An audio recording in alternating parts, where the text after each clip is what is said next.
Hey guys, it is Esti and Justin from Not For Long Media. If you like the video you're about to watch, be sure to like the video itself and subscribe to our channel. We really appreciate it. Enjoy the video and also don't forget to follow us on our socials at Not For Long Media on Twitter, Instagram, and Facebook. All right, guys.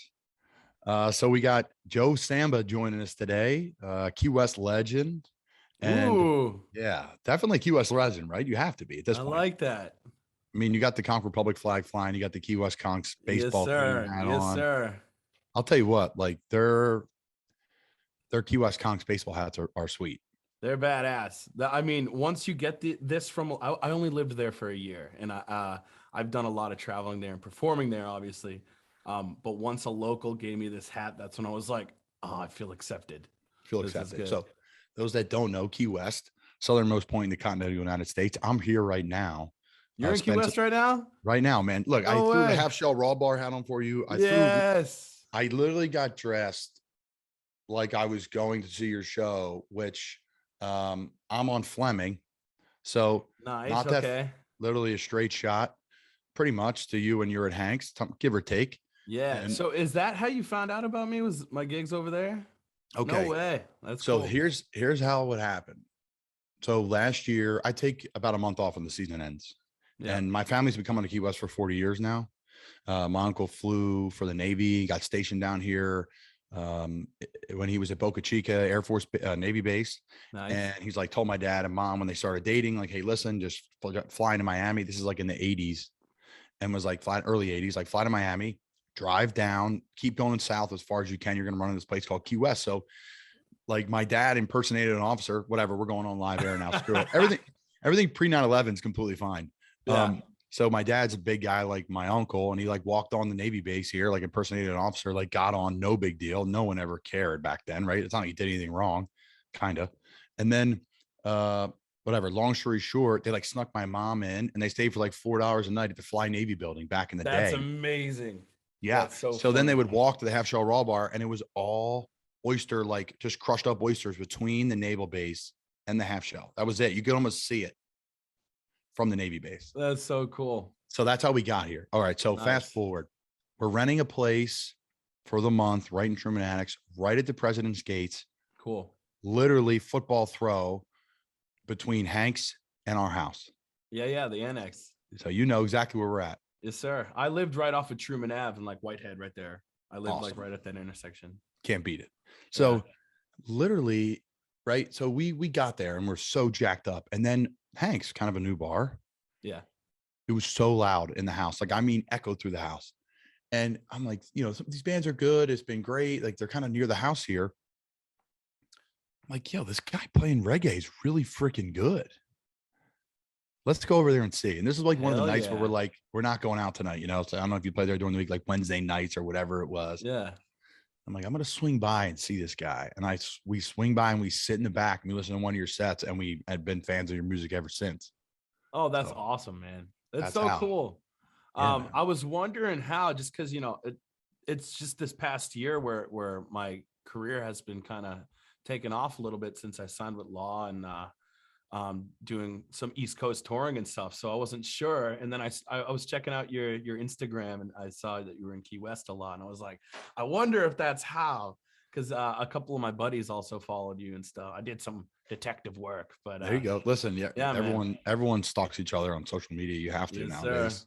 But so really, shout out to Coast Guard Lance Hufford. He always sits at the bar at Hank's and watches you. And no way. Yeah. So he's in the Coast Guard down here, and we're really good buddies. And I told him, you know, we were coming on, and he's like, you know, just taking me through all these different things about you. So big fan. But I mean, there's so much we could jump into. But first, like I do with everyone, like, where are you at now? What are you up to? What's next?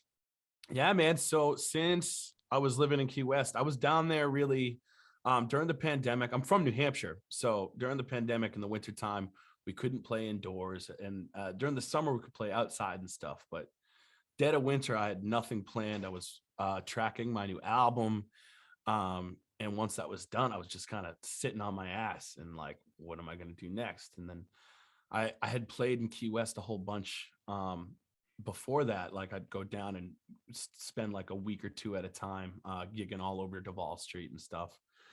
And my buddy Rob, he's from New Hampshire, Rob Benton. He pretty much runs Hanks now.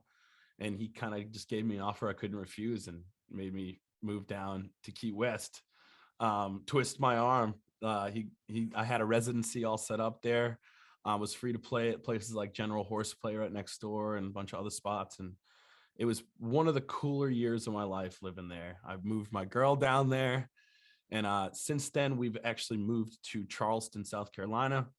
And I got a baby coming. It could be here any day now. So that's pretty much been my life, is prepping for that and playing shows and recording. That's awesome.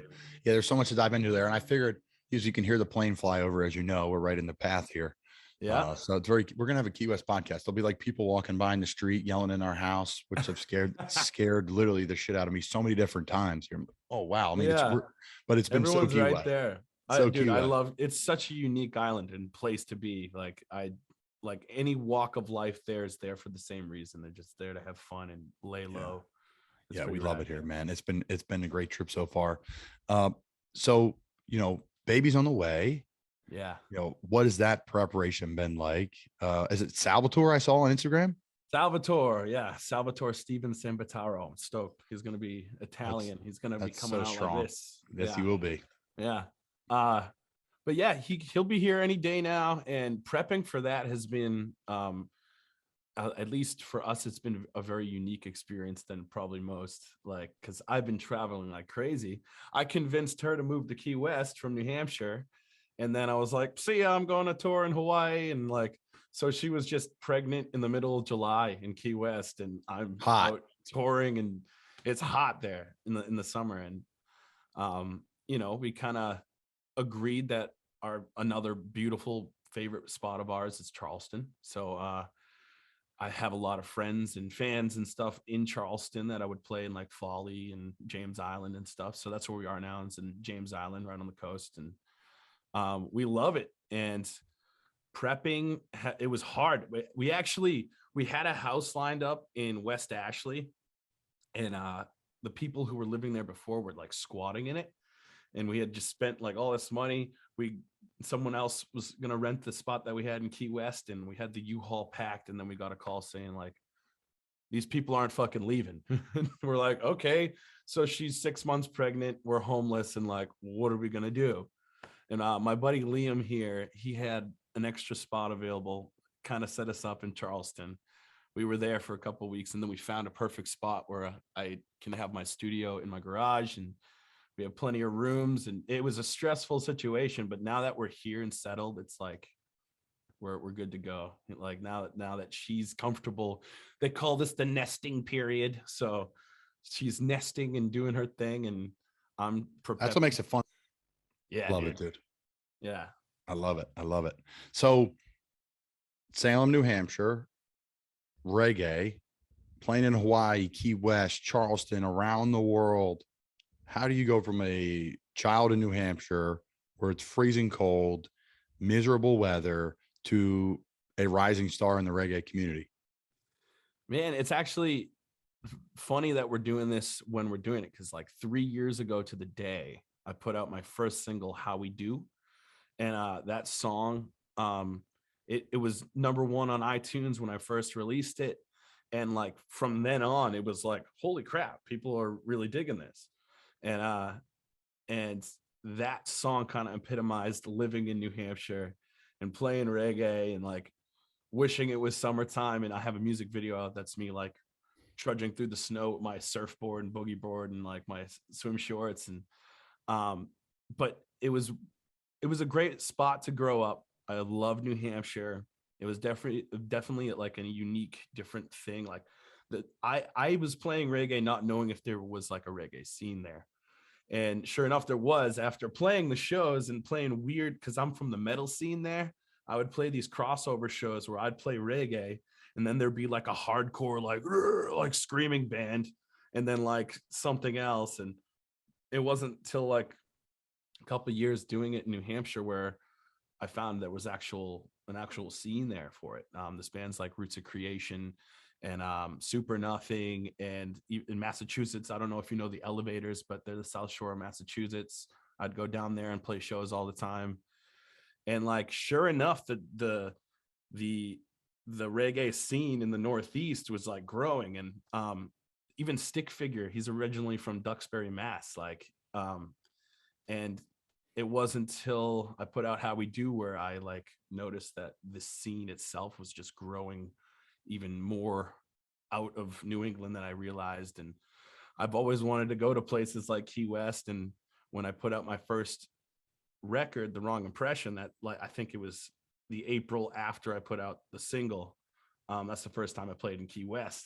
And I've been doing mostly East Coast tours since then. But it's just growing, and without people listening and enjoying it, like none of this would have happened. So all I can do is thank people who are listening and sharing. And it's been a wild ride the last couple of years. An upbeat reggae mixed with an energetic pop edge and fusion of soul and funk. So that's you. That's what you're reading on the website. Check them out, joesambo.com. So there's so many things to cover here. One, your latest album, Crazy Little Village. Is that Key West? That has to be Key West. Oh, the album artwork is Key West to a T. Yeah. Super, super inspiring place. Like, because where I was living there, you look right out the window and the lighthouse is right there. It was the epitome of it. And when I was trying to come up with a name, there was like, it was just evident, like, what is what I'm living in right now? I'm like, this is a crazy little village, you know? And you got Ernest Hemingway's house right next to it. So you have like just crazy, like historic stuff. That's what Key West is. A lot of people think it's a party or whatever, but Key West is like, first off, every amazing history there. Every military unit is here. Yeah. Because Cuba's right here. Yeah. And they're not just a little bit here. They're everywhere here. They're everywhere. And it's so much histerry. I mean to cut you off, but where you're at, it's like right in the middle of it. Mm-hmm. So most points right there.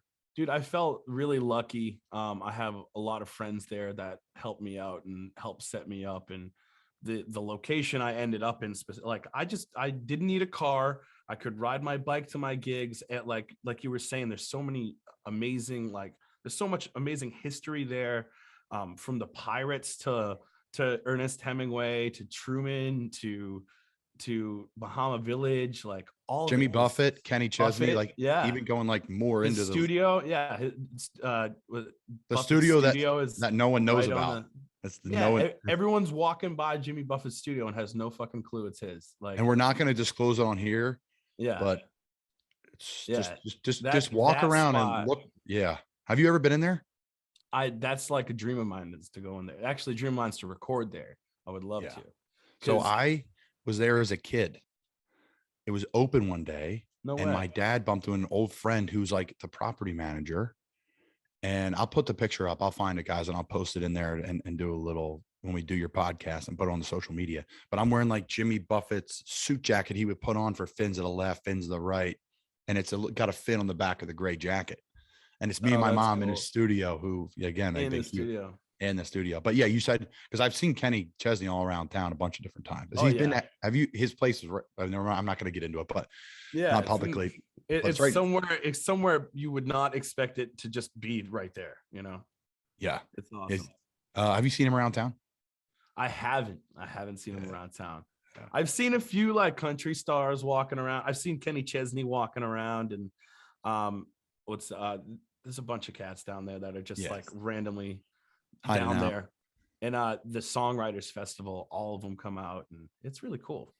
You know, I think Slightly Stupid and Tribal Seeds, and they did like a tour that played the amphitheater there.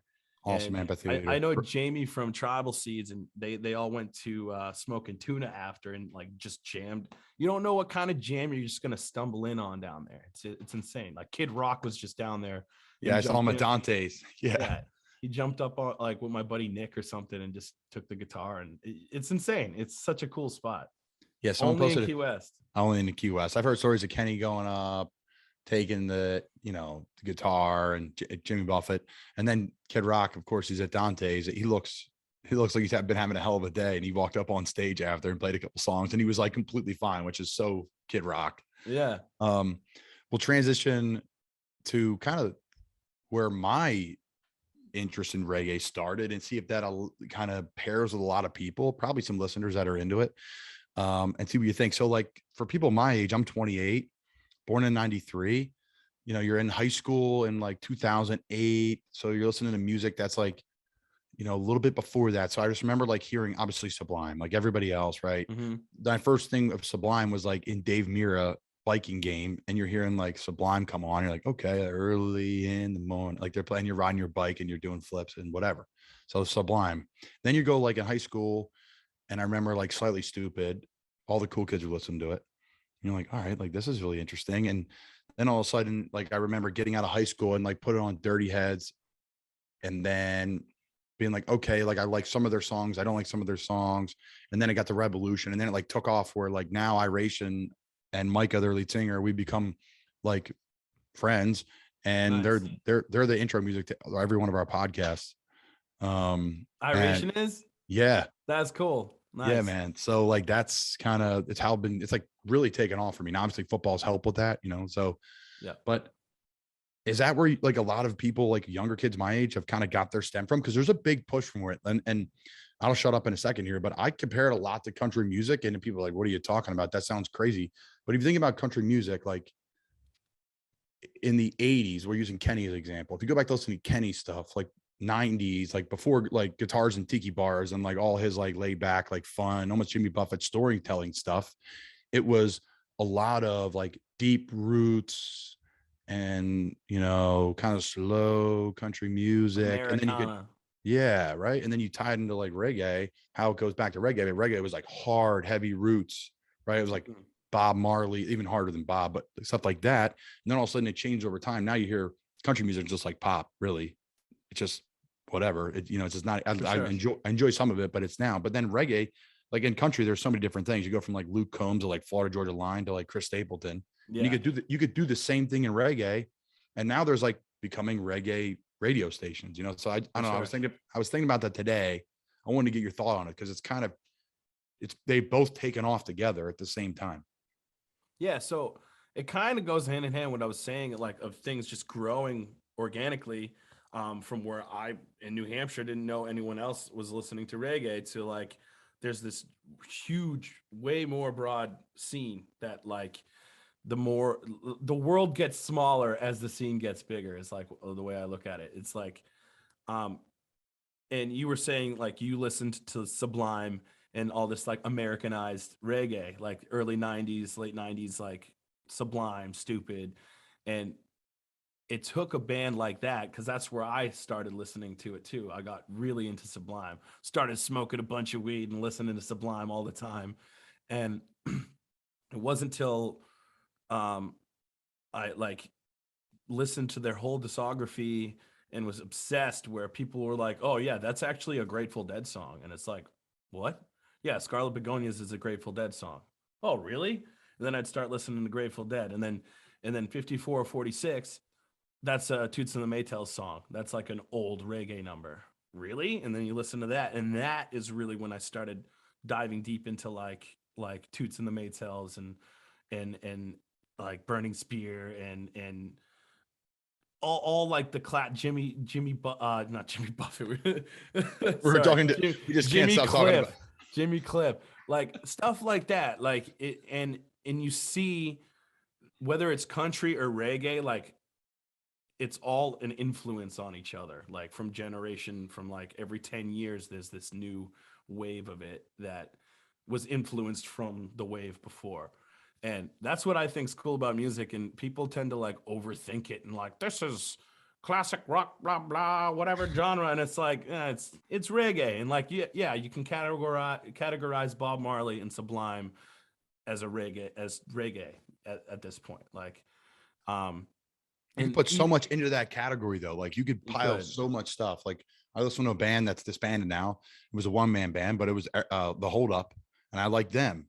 And then like, I mean, you could throw so much into the bag. You could throw so much in the bag of country. And that's where I was like sitting here today. I'm like, wow, they just hit me like a ton of bricks. And that's what I loved about Sublime was like they took hip hop, they took rock, they took punk, they took reggae. Like I don't know. You're freezing up. I don't know if I was talking over you. You good? So, well, yeah, they would take all these genres and kind of mash them into this thing, and even take lyrics and mash it into this thing. And like, you'll listen to like Billy Preston or these old 70s rock and roll guys and like be like, it's Sublime singing a Billy Preston song. I didn't put two and two together till 15 years later, but that's what's cool about it, you know? Yeah, it's crazy. And we just can't not stop talking about Key West, which is fine. Looking forward to hitting some people up for some sponsorship from Key West for this pod here, because there's gonna be a lot of listeners from KW. Shout out to Shots and Giggles. My uncle and aunt own Shots and Giggles. So, dude, another thing I love about Key West too is like it's its own melting pot of people from all over the country that are just chilling there. Yeah. And I just played in Tennessee, and there was like 8 people I knew just from living in Key West that came out to my gig. Like you can there's this thing, like if you stay in Key West gigging long enough, it's like doing a world tour in one place, because people from all over the world go there and see you. You don't know who's gonna walk by. And it's quaint enough. It's not like a Vegas where you're like, yeah, it's small enough. Yeah. It's small enough where you know everybody for sure.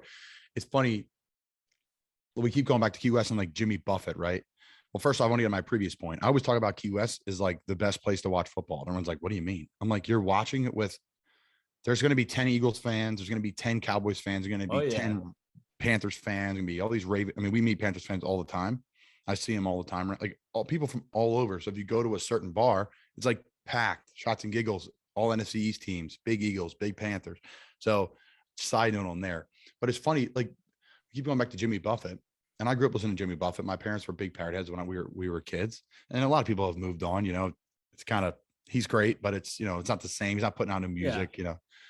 But like he's kind of one of a kind. Like everyone's pulled music from stuff in the past, but like Jimmy's not like the greatest vocalist of all time, like not the greatest guitar player of all time, but probably the best storyteller. Yeah. I mean, it seems like the story.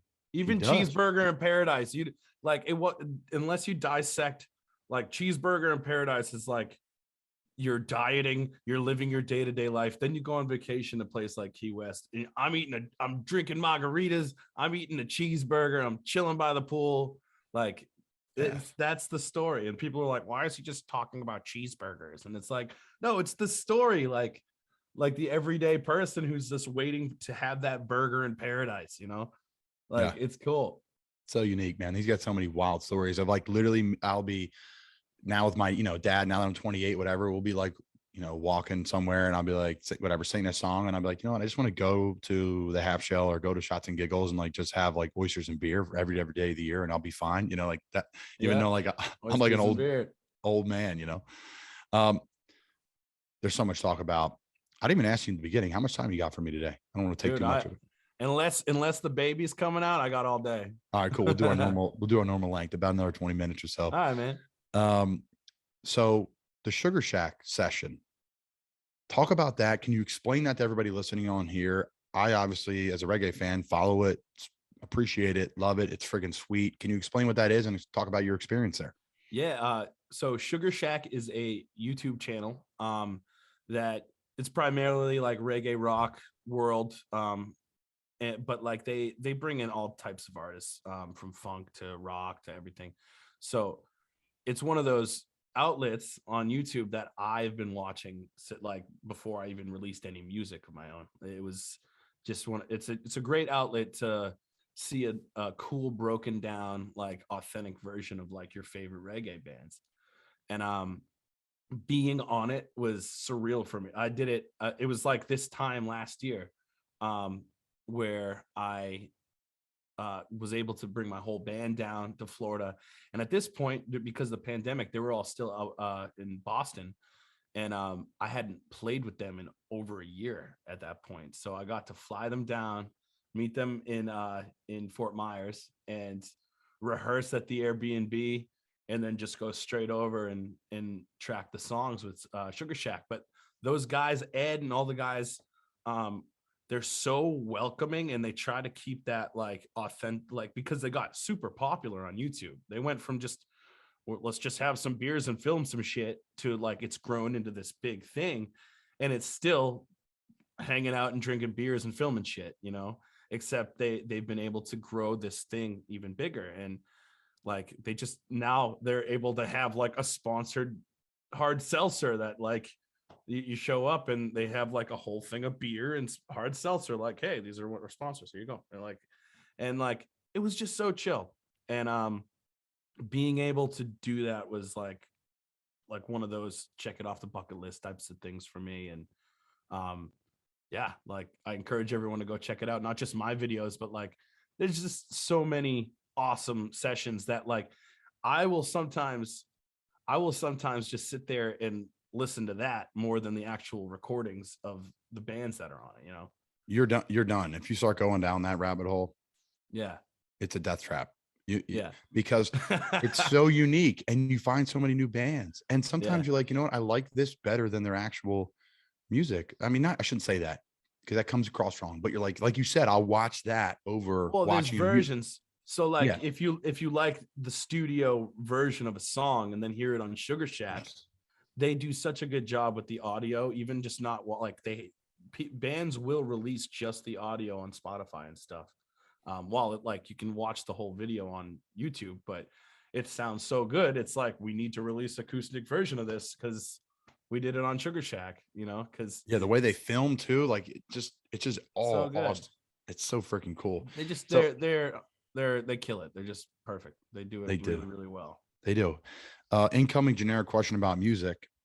Where are you pulling passion from for the songs? I'm assuming everywhere and anything. Everywhere, yeah, exactly. It can start in a lot of different ways. As far as like songwriting, like it could start with a melody and then I'll find a lyric that matches the melody, or there's something specific I want to like write about. And with my tunes, usually it's like because like a lot of other people, I had a very like back and forth couple years of like highs and lows, and like very high highs but very low lows, and I try to relate those feelings I have to my listeners that may feel the same way or have experienced something similar or can relate my bullshit to their own personal bullshit. And that's what I try to focus on when I'm writing. And I feel like there's just in my own opinion, there's a lot of people just writing to write and not writing from a place of like anguish and just like bullshit, or even like songs like Beef where I just want to write something happy to make people happy, you know. Like there's a bunch of different reasons and like inspiration in writing what I write. But Beef may be my favorite song. Ball and Chain's good too. I mean, I like a lot of them. I was going through the list today. I'm like, I'm not going to sit here and say these are my top 12 songs I love. Just go listen, everybody.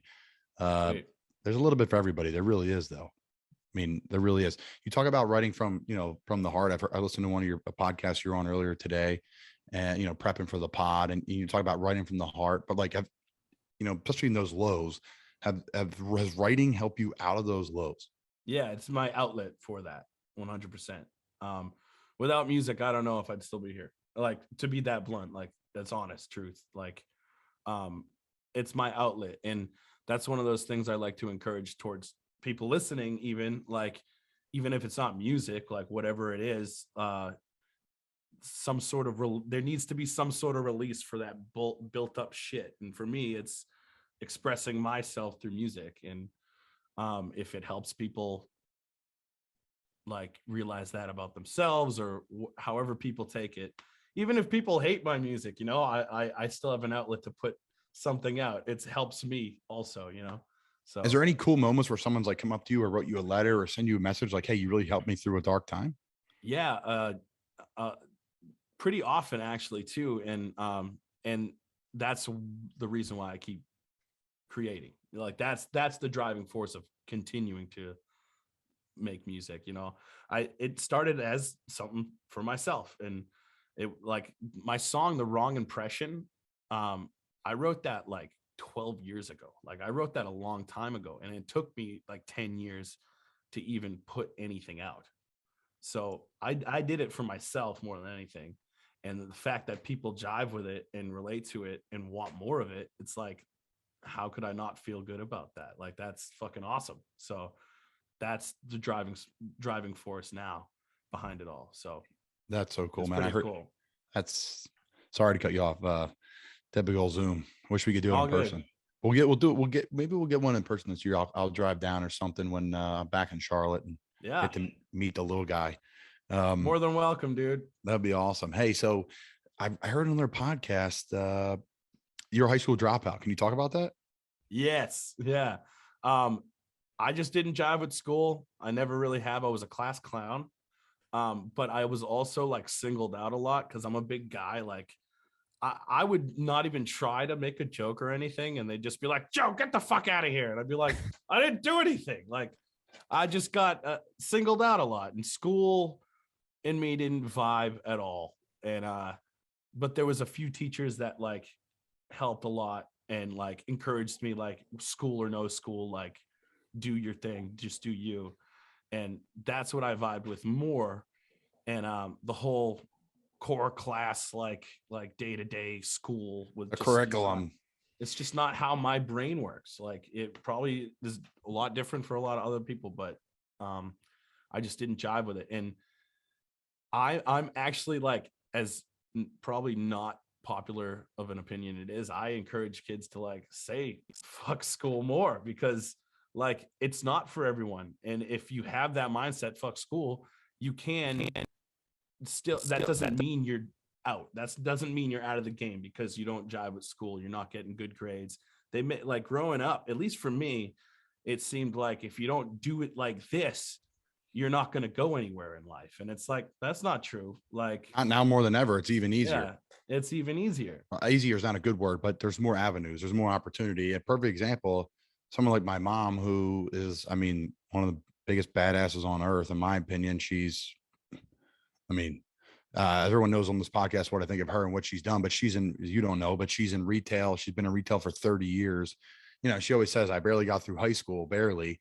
And then I'm 18 years old and I want to get out of the house and start working. And I just started driving an hour a day and then got on the train for, you know, driving 2 hours a day of a full commute, and then the train for 2 hours a day. And then I find my way in New York City at 18 years old as a buyer and a seller and all this with merchandise. And she's like, I went to New York for college. Like, that's how I learned. Like, there's a million ways to do it. I think a lot of people get hung up, you know, so much. And again, like her business has evolved, like just like anybody's over the 30 years, if you can imagine. Now she went from selling bras and panties and intimate apparel. Now she sells fudge, Columbia, Patagonia, and Vineyard Vines. Sells it all. Yeah. There's just so many avenues now. I'm in the same boat with guys. I think a lot of people get hung up on the degree too, like where it's from. So like, yeah, I think college is valuable. Don't get me wrong. Like I went to college. I'm halfway done my master's. Like me getting that master's though, like, okay, great. I have another piece of paper. I'm not saying I shouldn't get it, but yeah, like this education I'm getting with, this is probably my 100th, 200th, probably 300 podcasts I've ever done. And I started a business now and I'm paying people and I have employees and I'm constantly trying to hire more people. If you're looking to join a podcast, reach out. No. So, but no, man. So I am on the same page with it. There's a million ways to go. Well, the end all is like just working hard, like whatever the avenue is, like money or no money. Like if you're working hard towards something at all, that's what the mindset with passion, right? I mean, you'll never be bored. You'll never be bored. Absolutely. 100%. Absolutely never be bored. Okay. As we finish things up here, there's got to be some awesome places you played over the years. I scrolling through your Instagram. I'm seeing you're playing in Hawaii with this unreal backdrop. You know, again, you playing in some of the bars that I love down here in Key West. What are some of the favorite venues you've played in over the years and why? Oh man. Well, first one that sticks out is in Waikiki. I got to open for Kalai Kai, who's awesome Hawaiian reggae artist. In Hawaii, he's like legendary. So getting to go and do that was a highlight of my entire career for sure. Like the Waikiki Shell, like Bob Marley's played there. You name it, honestly, like everyone who's anyone has played the Waikiki Shell. So to be able to do that, and on top of that, Hawaii was super closed down before I went there. I was the first artist to play on that stage since the lockdown happened. So that alone was like, holy shit, like this is cool. So that was legendary for me. That specific venue was insane. It was such a like I went from playing Hank's Hair of the Dog like 5 days a week to playing the Waikiki Shell, and that like within a week of each other. And then I went and played the Shell, came back to Key West, played 1 to 4 on a Tuesday at Hank's in front of like 8 people eating garbos, you know. So really good food, by the way, on Diners, Drives, and Dives, dude, everybody. Yes, yeah, it's legit. The Korean barbecue, unbelievable. Everything is great. Side note, their food's great. Back to Key West again. Sorry, folks. But that also goes to show that kind of stuff humbles you, at least in my world of music. It's like big stage, small stage, I'm still gonna bring it as hard as I possibly can. Like I'm still there playing the small gig. Like it doesn't matter. Like I'm there doing my thing.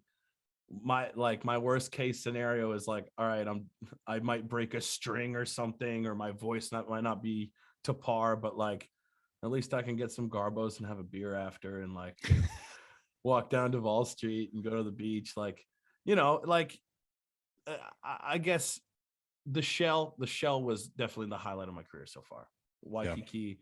And how popular my song Beef got out there was crazy. And I'm probably going to go back out there this year and do a tour, bring my full band this time. And man, there's still a lot of stages I want to play. And I actually just announced July 2nd back home in Hampton Beach, New Hampshire. There's a place called the Hampton Beach Casino Ballroom. And my first concerts ever growing up were at that place that I would watch as a kid. And now I get to play there. Fast forward to now, and it's like it's pretty crazy. It's those moments are the coolest moments by far. From someone who, again, my mom and my dad were always about visualization. I mean, I always struggle with visualization. Visualization. Visualize. I don't know why. We're going to keep this in, folks. Like this is real life. Visualization. So when you visualize something, there you go. You know, they always believed in, you know, you're going to, you know, speak into existence a little bit. You know, some people would say corny or whatever it may be, but there's a lot of weird things that's happening in my career. Big Jeremy Shockey fan growing up. He wore number 80, tight end for the New York Giants. I went to the New York Giants. I didn't pick my number. I walk in my locker and 80's in my locker. Hell yeah. That's the quick version of one. You know, there's so many of them. You know, one was like my mom being like, hey, when you go to the Super Bowl, because my buddy won a Nikon camera, a contest our senior year in high school. And he got, you know, tickets to the Super Bowl in Dallas, Jerry's World. You know, you build a new Super Bowl, you build a new stadium, you get a Super Bowl. So we're going to go to Mr. Jones. Like, he could be my boss one day. I should say Mr. Jones's house. Jones's house. Yeah. Yeah. Not counting crows, Mr. Jones and me. Yeah. Yeah. So shout out to Tony B. Everyone knows what I'm talking about. But so long story short, she's like, just, you know, take some mental pictures of that, because you want to play there one day. You know, you always talk about playing in the NFL since you're a little boy. And, you know, I walk up the steps and it's Green Bay and it's Pittsburgh, and, you know, I'm taking all these mental pictures, and it was Aaron Rodgers' one and only Super Bowl, which was unbelievable to see. And I just was taking all these mental pictures. And then here we are this year, I'm running out of the tunnel in Jerry's World, and we're playing Dallas, like crazy. Like, I was like, wow, man, like that's cool, man. And my name went across the loudspeaker because I jumped offside. So that's good too. You know, that's cool, dude. That's really cool. It's like having a busted string, or maybe your vocal cords on bar all day. Same thing in football. There's a little more, it's a little more noticeable in Fox. Well, and it comes with what I like to say is manifestation. It's a manifestation, you know, and that's cool. Like, because everyone's got their own story, big or small, of like manifesting something that they want to happen. And it takes what we were talking about, hard work. You gotta work. As long as you're working towards something, like the goal will be accomplished eventually, you know? And whether it's football, whether it's music, whether it's Wall Street or whatever the fuck, like it all coexists in one realm of just moving forward. And it's pretty cool. As we wrap things up, 2 more questions from me. Last one first. We can't do 2. That's like a nightmare. 1, venue you want to play in moving forward? Red Rocks. I was going to say, dude, it's got to be Red Rocks. That's the biggest bucket list I have to check off right there. That's what I'm manifesting. Have you ever been there? I haven't. No, but it's legendary, and Don't go everyone's until you played play there. Don't go until you play there. That's honestly been my thought this whole time. Like, I'm not going until I play there. And when you play there, I'm flying out. We are doing it. Yeah, yes. Yeah. There I'll we get go. you all access. Because since I cannot say visualization, there you go. We're gonna manifest it. We're gonna manifest that. Visualize an attack. That's it. That's football for you. So lastly, as I wrap things up and things start to evade my mind here because we're having too much fun, and I'm in Key West and there's a bunch of, I don't want to say weird, but crazy people going down the street, which Dude, I absolutely love. I wish I was there with you in Key Weird. The place is awesome. Key Weird. You can't beat it. I forgot my last question. And that's just textbook, like write things down and fun and loose. And that's what we do here. All good. Thanks for coming on, man. We really appreciate you joining us. And thanks for having me. I wish I could have been there to do it in person, but duty calls with the baby. Salvatore, yeah. Couple days, man. Here it comes. Unbelievable. It's coming. Joe Samba, appreciate you coming on, brother. Samba. Samba. Joe Sorry, Samba. that's the old name. That's the old name. Yes, sir. Can we talk about the name change publicly or no? Yeah, absolutely. If you want to. Yeah. I haven't really been able to talk to anybody about it yet, but how did that? I did a little research on it. I see kind of how it went down. Can you talk about that? Yeah. So, really, when it comes down to it, I grew up in New Hampshire. My grandfather was a Lawrence, Massachusetts firefighter, and they called him Sambo. That was his nickname, Sambataro. The O at the end, and they shortened. It was the abbreviation of it, and that's just like how I've been known my entire life as Joe Sambo, and my family were called the Sambos, like growing up.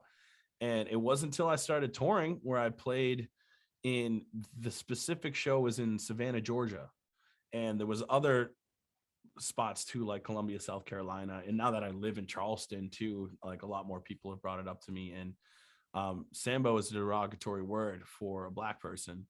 And I wasn't aware until someone brought it up to me at that show in Savannah. And we had like a good discussion about it, but it came down to like, he was super respectful. He's like, I love your show. I love that last song you played, Overcome. I came to your merch table and saw your name, and I cannot justify wearing that word on my shirt, like on my chest. And that's when I was like, shit, man, like, is this going to become a problem? Like, I'm not trying to offend people. It's like just my family nickname and whatever. And it really wasn't a hard decision to make, because like everyone's like, it's your name. Like, you're going to change your name like that? I'm like, yeah, because my name's Joe Sambataro. It's not Joe Sambo. Like, so if it's offensive to people, that's not what I want. Like, I'm not trying to piss people off. I'm trying to play music and make people happy. So it was a tough decision trying to figure out what I would call myself. But it was an easy decision to like change it. And Joe Samba, no problem. Yeah.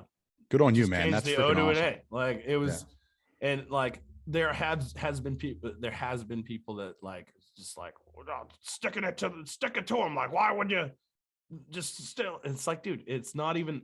It was as simple, like you just said, Samba. Like, it's O versus an A. Like, what's the big deal?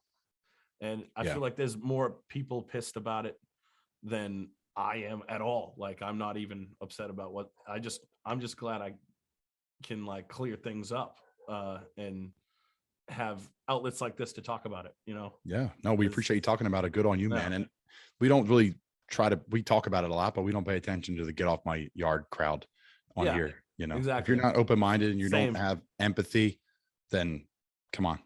Exactly. Come on. Lastly, so I remember my last question. Thank God. I was concerned about my well-being there for a second. Law Records just signed with them in 2021. Can you talk about joining a record company, coming from independent to record company? Just talk about kind of the music world, that industry, how that works. Talk about your experience with Law Record as we wrap things up. There's a lot more that goes into things than I ever even imagined. Until I signed with Law, I was just kind of putting music out and, going with the flow and saying yes to as many opportunities as I could. But it wasn't until signing with Law and Yasad, and the dudes in Pepper, they own Law Records. All of them are so cool. The general manager, Paul Milbury, is super cool. And they call it the La Ohana. And it's true. Like they fully accept anybody who joins on their team. And I have full creative control. They back everything I do. And as far like labels get a bad rep, but like them specifically, they're really there for the artist. And that's what I really liked about them. Cause you know, I've gotten offers and managers have flown out to meet me and like tried to listen here, Sonny, like I'm going to give you the world. And it's like, yeah, you know, but Law really has honed in and showed me how to actually make this like a business and planning things accordingly to like the analytics that we have now, you know. I'm not a big like analytics numbers guy. Like I'm a musician. I write songs.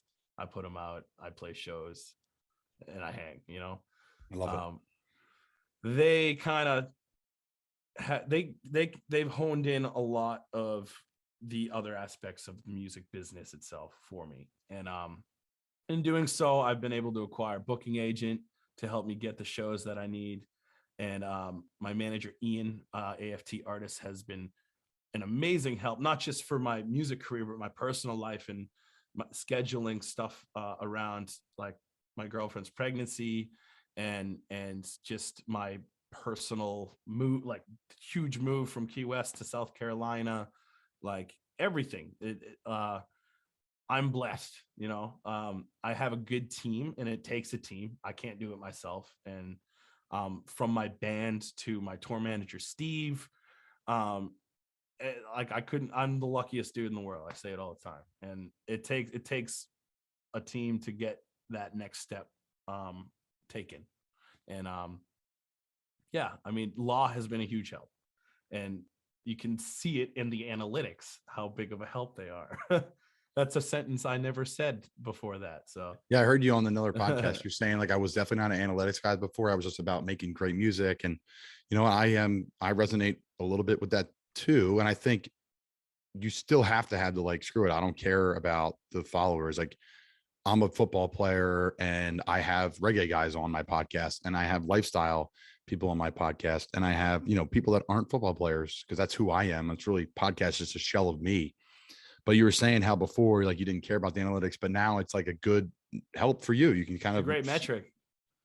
I can see where people are listening. If you go on the Spotify artist app or the iTunes artist app, they show you exactly who, what gender, who's listening, where they live, down to like the city. I can plan my touring around that because I know where people are listening. That is so cool. I never thought insane, of it that way. dude. It's wow. insane. Because we have the same thing on the podcast platform, right? I can see everything. Yeah. But yeah, so now you're like, wow, man, we've really got a big following growing in Charleston or Atlanta. Now I could just pop down there for a show. And you can see it also with where I play. So like Tennessee, for example, I played in Tennessee, and I could see the numbers go up in people listening to me from Tennessee, and followers on my Instagram are all from Tennessee. And like, it's crazy, dude. And it's a cool, more adult way to look at it than the way I was for so many years. And hey, man, now we that all I got to got, grow up. and now I got the kid on the way too. So like, it's all valuable, and I'm looking at it more as like I have to do this. It's more than just me now, really, long story short. And yeah, all that stuff's important.